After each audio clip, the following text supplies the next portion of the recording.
30 लोगों में से अभी तक एक लोग भी बाहर नहीं आए हैं। पानी का बहाव और उसकी गहराई देखकर अंदाजा लगाया जा सकता है कि 40 मिनट से ज्यादा अगर लोग पानी में होंगे तो उनकी स्थिति क्या होगी। हम और हमारे चैनल की तरफ से हम दुआ करते हैं कि सारे लोग सुरक्षित हो, लोगों की सुरक्षित निकाले जाएं। लेकिन जो स्थिति बनी है, 50 मिनट से ज्यादा का वक्त गुजर चुका है, तमाम टीमें लगी हैं, लेकिन अभी तक किसी भी परिस्थिति में एक भी डेड बॉडी समुद्र से उस खाड़ी से जो है कि टीम बरामद नहीं कर पाई है। इसे लेकर तो यही कहना होगा कि स्थिति जो मरने वालों की संख्या है, जो आंकड़ा है, वो बढ़ सकता है। जी मुरारी, रेस्क्यू टीम का क्या कहना है, क्योंकि मौसम लगातार बदल रहा है, पानी का बहाव बेहद तेज, इसके बाद रेस्क्यू ऑपरेशन में दिक्कतें तो आएंगी।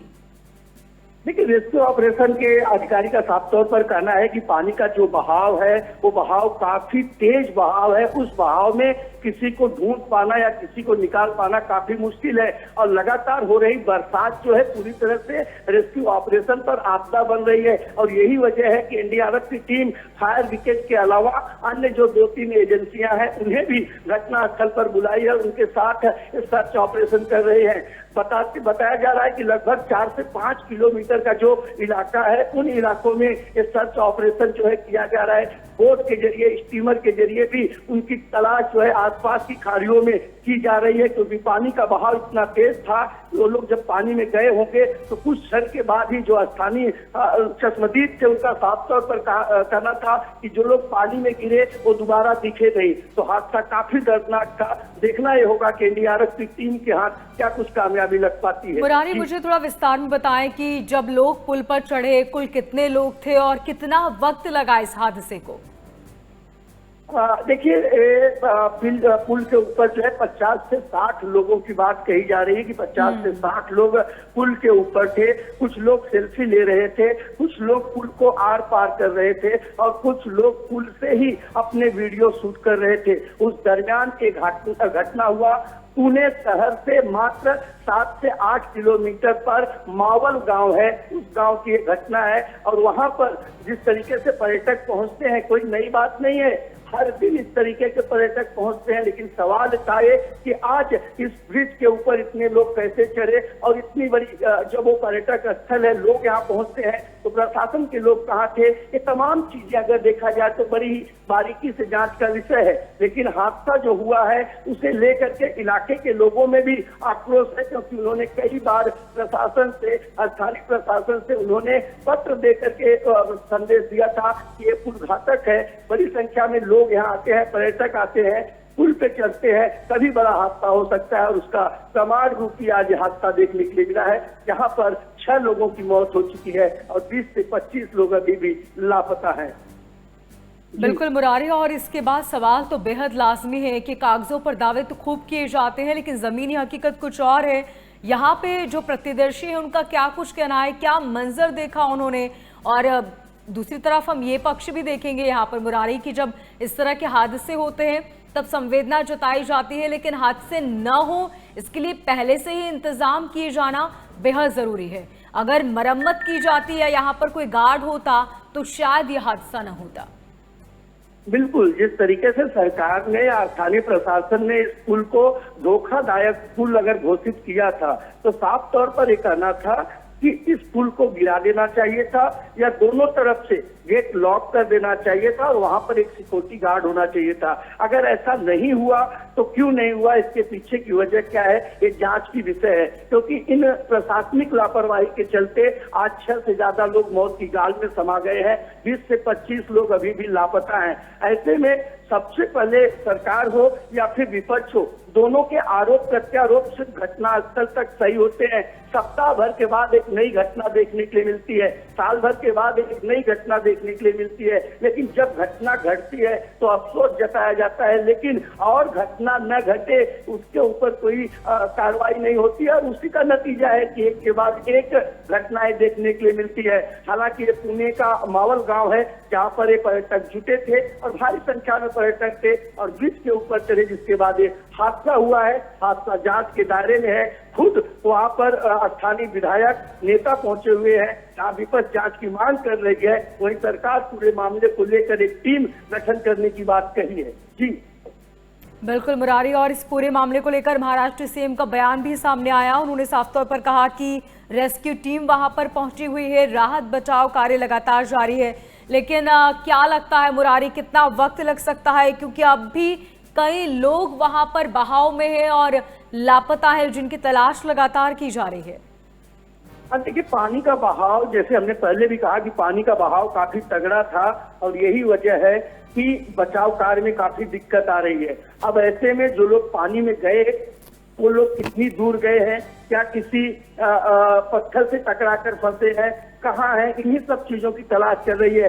एनडीआरएफ की टीम का कहना है कि पानी का बहाव इतना तगड़ा है कि हम बोट लेकर के रेस्क्यू के लिए अगर उतरते हैं तो काफी रिस्क है, क्योंकि बरसात जिस तरीके से काफी तेज हो रही है, पानी का बहाव गति भी काफी तेज हो रहा है। ऐसे में मछुआरों का सहारा जो लिया जा रहा है ताकि जो उनकी जाल होती है वो जाल उस इलाके में बिछाया जाए और किसी भी तरीके से एक दो लोग अगर मिलते हैं तो उसके बाद ही साफ हो पाएगा कि 20 से 25 लोग जो पानी में गिरे हैं वो किस दिशा में गए हैं। बहरहाल अभी तक पानी में गए किसी भी व्यक्ति को एनडीआरएफ या अन्य एजेंसी निकाल नहीं पाई है, लेकिन इतना जरूर है कि जैसे ही मौसम ने थोड़ा साथ दिया, बारिश थोड़ी सी रुकेगी तो एनडीआरएफ अपने सर्च ऑपरेशन में जरूर उन लोगों को ढूंढ निकालेगी। बिल्कुल मुरारी, और इस तरह की खबरें आम जनता को सचेत करती हैं कि जहां पर भी आप इस तरह के जर्जर पुल देखें वहां पर न जाएं। और यहाँ तो इतनी बड़ी संख्या में लोग पहुंचे थे, आपने बताया कि कितना बड़ा आंकड़ा था, और जाहिर सी बात है कि जब इस तरह के हादसे होते हैं तो बहुत मुश्किल हो पाता है, क्योंकि नीचे पुल के नदी है और उसका बहाव भी इतना तेज। यही वजह है कि इतने लोगों के अभी तक लापता होने की बात कही जा रही है। पानी का बहाव इतना तेज है, आसपास में आप तस्वीरों में भी देख पा रहे होंगे कि खूबसूरत झरना है, झरने से पानी गिर रहा है और उसी नाले के ऊपर, नदी के ऊपर कह सकते हैं, जो बना हुआ पुल था जो पूरी तरह से डैमेज था। लोग उस झरने के साथ अपना सेल्फी ले रहे थे, वीडियो शूट कर रहे थे और उस दरमियान जो पुल था वो उनका वजन कर सकते हैं कि नहीं झेल पाया और जिसकी वजह से ये हादसा हुआ है। हालांकि इसमें कितने लोगों की मौत हुई है ये आधिकारिक पुष्टि अभी तक नहीं हो पाया है, कितने लोग लापता हैं ये आधिकारिक पुष्टि नहीं हो पाया है, लेकिन जो चश्मदीद है, जो मौत को मात देकर के बाहर निकले लोग हैं, उनका कहना है कि 20 से 25 लोग जो है इस पानी में बहे हैं। कुछ लोग जो है उस मलबे के नीचे आए थे जिनकी घटना स्थल पर ही मौत हो गई थी, जिसमें हमने आंकड़े बताए थे कि 6 लोगों की डेड बॉडी निकाली गई थी, वो ब्रिज के नीचे मलबे में दबे हुए थे। तो बहरहाल पानी में जो लोग हैं वो कहाँ हैं, कैसे हैं, इसकी जांच और उनकी खोज जारी है। जी बिल्कुल मुरारी, स्थानीय विधायक सुनील है, उन्होंने भी साफ तौर पर कहा कि 5 से 6 लोग जो इस हादसे में अपनी जान गंवा चुके हैं और अब भी कई लोग लापता हैं जिनकी तलाश लगातार जारी है। लेकिन बारिश की आशंका भी जताई जा रही है, यानी कि आने वाले वक्त में रेस्क्यू ऑपरेशन और ज्यादा मुश्किल होने वाला है। बिल्कुल, अगर बरसात जिस तरीके से मौसम बनाया है और ऐसे में अगर 2-4 घंटे बरसात और होते हैं तो ये नदी पूरी तरह से अपनी उफान पर आ जाएगी और फिर उनको ढूंढ पाना काफी मुश्किल होगा, क्योंकि इन्हीं इलाकों से सटे वो समुद्री इलाके आते हैं, बड़ी बड़ी नदियां आती है। अगर ये लोग वहां पहुंचते हैं तो उन्हें निकाल पाना या खोज पाना एनडीआरएफ के लिए काफी चुनौती होगा। और यही वजह है कि एनडीआरएफ की जो टीम पहुंची है वो आसपास के इलाकों में सर्च ऑपरेशन इसलिए कर रही है कि पानी का बहाव इस इलाके में अगर धीमा है तो क्या कहीं कोई लोग फंसे हुए हैं उन्हें निकाला जाए, लेकिन अभी तक कोई हाथ नहीं लग पाया है। 2 टीमें हैं एनडीआरएफ की जो एक तरफ पुल के उस पार काम कर रही है, दूसरी टीम है जो पुल के इस पार काम कर रही है और अभी तक 18 लोगों को रेस्क्यू करके अस्पताल में एडमिट किया गया है जहां उनका इलाज चल रहा है। मुरारी, कहा यह भी जा रहा है कि इस पुल पर जितने लोग गए थे उनकी संख्या बेहद ज्यादा है, यानी कि 100 संख्या भी हो सकती है जितने लोग यहाँ पर गए थे। अब आप समझिए कि पुल की स्थिति जर्जर है और उस पर इतने सारे लोग जब वहां पर चढ़ेंगे तो जाहिर सी बात है कि हादसा हो सकता है। बावजूद इसके इतनी बड़ी संख्या में लोग वहां पर पहुंचे। देखिए, जिस तरीके से हमने कहा कि पुल एक प्रशासन का फेलियर था, इस पूरे घटना के पीछे अगर देखा जाए तो स्थानीय प्रशासन जिम्मेदार है। जब प्रशासन को पता था कि बरसात के मौसम में जो पर्यटक हैं वो यहाँ पर दुगने तिगने तादाद में आते हैं, यहाँ पर भारी संख्या में लोग मुंबई, पुणे, नासिक, रायगढ़, कोल्हापुर, सांगली, अमरावती इन इलाकों से भी पर्यटक वहाँ पहुँचते हैं। 2 घंटे 3 घंटे घूमने के बाद वो अपने घर आते हैं। तो ऐसी परिस्थिति में प्रशासन को चाहिए था कि वहाँ पुलिस के बंदोबस्त करते, गार्ड रखते वहाँ पर, ताकि वो लोग ब्रिज पर न जाते और कुछ नहीं कर पाते। तो जो जंजर ब्रिज था, अगर उसे तोड़ दिया गया रहा होता तो ये हादसा नहीं होता। 100 से ज्यादा भी लोग अगर ब्रिज पर थे और 25 से ज्यादा लोग अगर पानी में बहे हैं तो इसकी जवाबदारी कौन लेगा, एक बड़ा सवाल। दूसरा, इन लोगों के जान का मुआवजा कौन देगा। तीसरा, आगे इस तरीके की घटना न हो उसकी जवाबदारी कौन लेगा। तो इस तरीके के सवाल तो बहुत सारे उठ रहे हैं, लेकिन जो लोग फंसे हैं, जो लोग बहे हैं, उन्हें पहले जल्द से जल्द रेस्क्यू किया जाए, जल्द से जल्द उनकी तलाश की जाए, इस पर सबकी निगाह टिकी हुई है। बिल्कुल मुरारी, बेहद ही वाजिब सवाल हैं, जिन सवालों का जवाब तो प्रशासन को देना होगा। लेकिन हमने देखा है कि जब भी इस तरह का, चाहे कोई सड़क भी क्यों ना बन रही हो, वहां पर एक बोर्ड जरूर लगाया जाता है कि सड़क पर अभी निर्माण कार्य जारी है, आप कृपया सड़क से न गुजरे। लेकिन यहाँ पर देखिए कि 2 महीने से पुल बंद था, जर्जर स्थिति में था, इसके बावजूद यहाँ पर कोई होर्डिंग तक नहीं लगाया गया कि यहाँ पर आम जनता न जाए। और यहाँ पर आसपास का नजारा देखने के लिए लोग यहाँ पर पहुंचते हैं और उसके बाद हादसे का शिकार हो जाते हैं। जी बिल्कुल, जिस तरीके से पानी का बहाव था, जिस तरीके से लोग वहां पहुंचते थे, प्रशासन को चाहिए था कि वो पूरी गंभीरता के साथ, पूरी जवाबदारी के साथ वहां पर उस सुरक्षा को पुख्ता करना चाहिए था। अब ऐसे में आरोप लगाने से उन लोगों के जान तो वापस नहीं आए थे जो लोग अपने घर से घूमने के लिए या जो लोग माता के इंद्रायणी माता के मंदिर में दर्शन करने गए थे। उन्हें नहीं पता था कि वो मौत के काल में समा जाएंगे। अगर प्रशासन द्वारा यह पुल पूरी तरह से खराब था, ये डैमेज था, तो इसे ध्वस्त कर दिए रहे होते तो शायद एक तस्वीर आज देखने के लिए नहीं मिलती। तो प्रशासन की तो लापरवाही यहाँ पर बड़े पैमाने पर देखी जा रही है। जांच का विषय है कि कब पुल बंद किया गया, किसकी जवाबदारी थी, कि किस विभाग के अंतर्गत ये पुल था। ये तमाम चीजें हैं जिसकी जांच होगी। जो भी दोषी है, देवेंद्र फडणवीस जी ने पहले ही कहा, मुख्यमंत्री जी ने, कि कोई भी दोषी बख्शा नहीं जाएगा जो इस हादसे से रिलेटेड होगा। अब ऐसे में वहां पर स्थिति इस समय की ऐसी है कि उनके साथ जो लोग आए थे, कुछ लोग पानी में बह गए हैं और कुछ लोग उनकी तलाश कर रहे हैं। प्रशासन की तरफ से टोल फ्री नंबर भी गया है कि जिनके घर के लोग वहां गए हैं वो वहां से जानकारी हासिल कर सकते हैं, ताकि उनका जो अस्पताल में लोग हैं उनको उनके परिवार की सूचना दिया जा सके और जो लोग लापता हैं उनकी पहचान किया जा सके, उनके परिवार से संपर्क किया जाए। इस तरीके की स्थिति यहाँ पर बनी हुई है। जी मुरारी, मुझे जरा ये बताएं कि फिलहाल किस तरह की तस्वीरें वहां पर देखने को मिल रही हैं, क्योंकि बड़ी संख्या में आसपास के लोग भी वहां पर पहुंचे हैं। और क्या इस रेस्क्यू ऑपरेशन में हेलीकॉप्टर की मदद भी ली जाएगी, क्योंकि कहा जा रहा है कि नदी का बहाव न सिर्फ तेज है बल्कि दूरी भी बहुत ज्यादा है। जैसे हमने बताया कि 5 से 7 किलोमीटर लंबा जो है ये झरना, ये नदी है। इस नदी को पूरी तरह से इंद्रायणी नदी कहा जाता है। पुणे से महावल होते हुए जो है नासिक की तरफ आती है। इस नदी में उनको ढूंढ पाना काफी मुश्किल है। और बड़ी बात है कि घटना स्थल पर जो नगर निगम पालिका पहुंची है, वो मलबे को हटाने का काम शुरू की है। जो लोखंड के बड़े बड़े एंगल हैं उन्हें हटाने की कोशिश किया जा रहा है कि जो मलबे के नीचे अगर जो लोग दबे हों उन्हें बाहर निकाला जाए, क्योंकि मलबा इतना बड़ा है, बारिश इतनी तगड़ी है कि उसे हटा पाना काफी मुश्किल है। केरान की जरूरत पड़ सकती है, जेसीबी मशीन की जरूरत पड़ सकती है उस एंगल को हटाने के लिए। लेकिन बड़ी बात यह है कि वहां तक पहुंचने के लिए रास्ता नहीं है, पहाड़ी रास्ता और नदी है। ऐसे में कितना जल्दी जो है कि जेसीबी मशीन पहुंचती है और जेसीबी मशीन कब उन एंगलों को वहां से, लोखंड के बड़े बड़े एंगलों को वहां से हटाती है ताकि उसके नीचे की तस्वीरें साफ हो पाए। अभी जेसीबी मशीन वहां पर किरान लाई गई है नगर निगम की तरफ से। अब इस किरान मशीन से जो है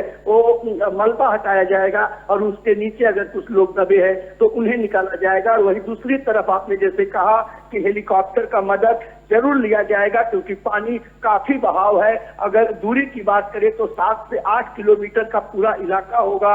एनडीआरएफ की टीम को सर्च करना काफी मुश्किल होगा। तो थोड़ी ही देर में बताया जा रहा है कि यहाँ पर हेलीकॉप्टर पहुंचेगा, जो हवाई रास्ते के जरिए सर्च करेगा कि क्या कोई लोग इस नाले, नदी या इस बहाव में दिख रहे हैं। जी मुरारी, दूसरी बात ये भी कि तस्वीरों में हम देख सकते हैं कि जब नदियों में न बड़े बड़े पत्थर भी हैं और तेज बहाव, ऐसे में बचने की आशंका भी जो होती है वो बहुत कम हो जाती है, क्योंकि इतने तेज बहाव के चलते जब व्यक्ति आगे बढ़ता है तो कई बार चोट भी लग जाती है।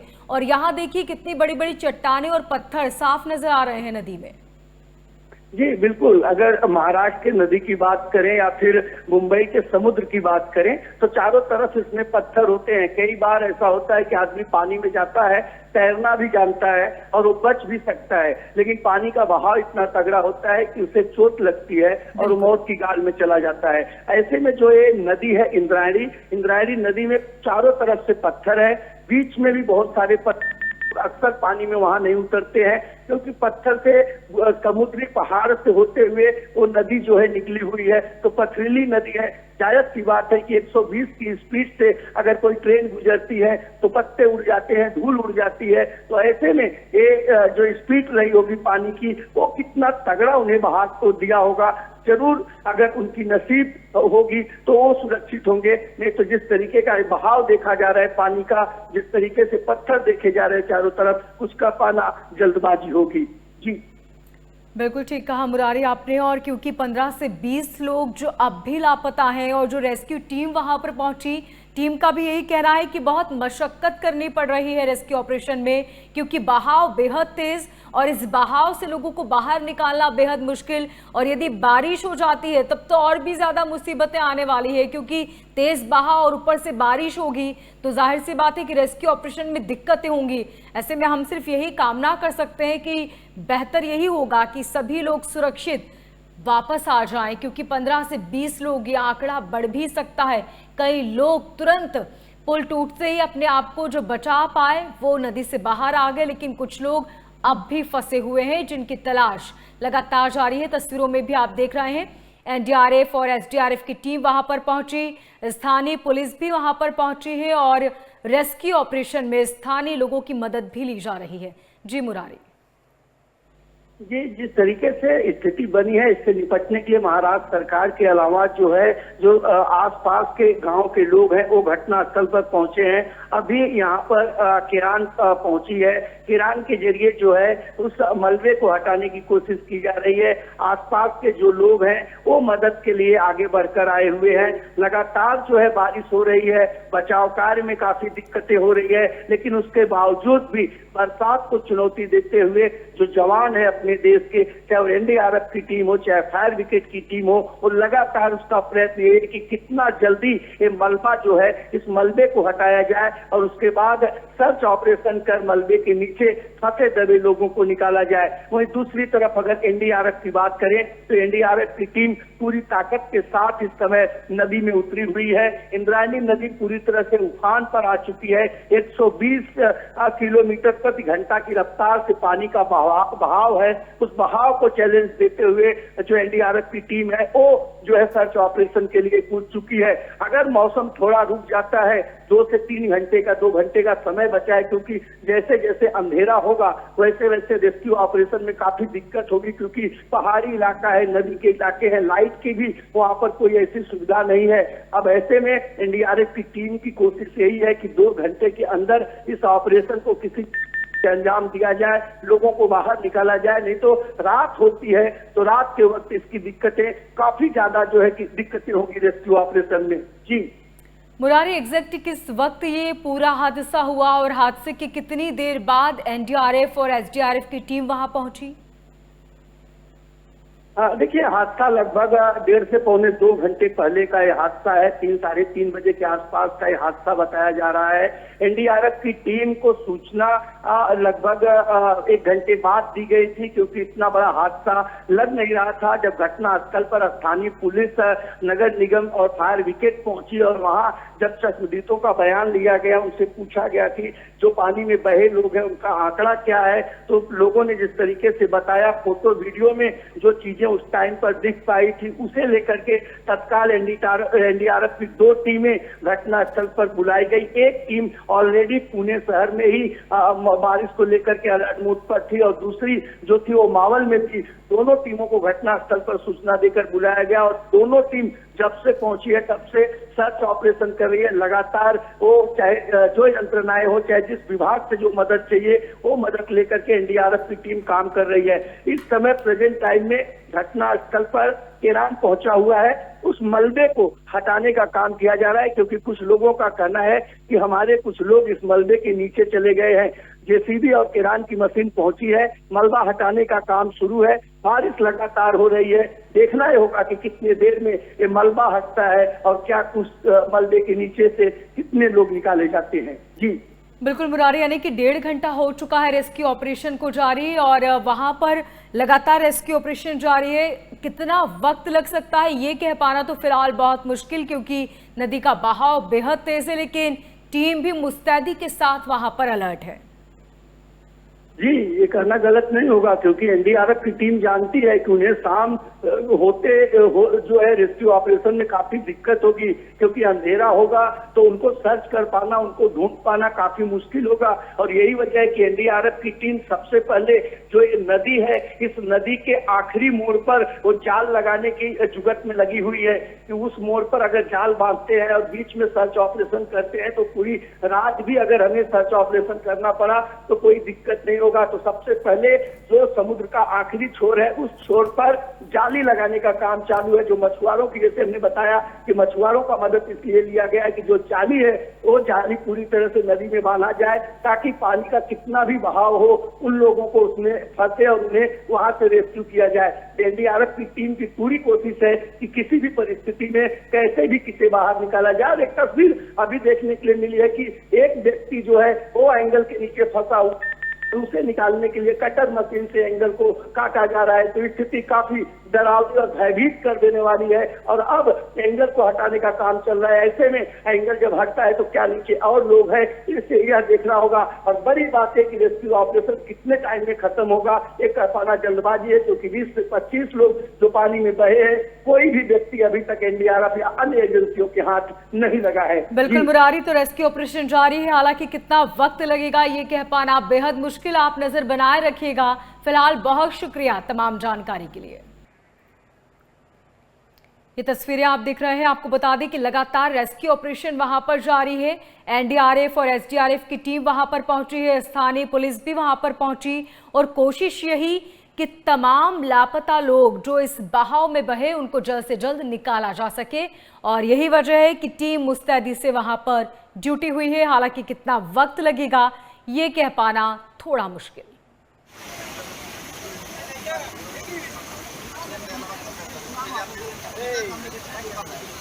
बीस से 25 लोग जो अब भी लापता हैं और 5 लोगों के शव बरामद किए जा चुके हैं। आपको बता दें कि पिछले कुछ समय से ही खस्ता हाल में इस पुल की स्थिति थी और पहले से ही इसे बंद किया गया था, लेकिन भारी बारिश और नदी का जलभराव की जो स्थिति थी उसे देखने के लिए यहां पर बड़ी संख्या में लोग जुटे।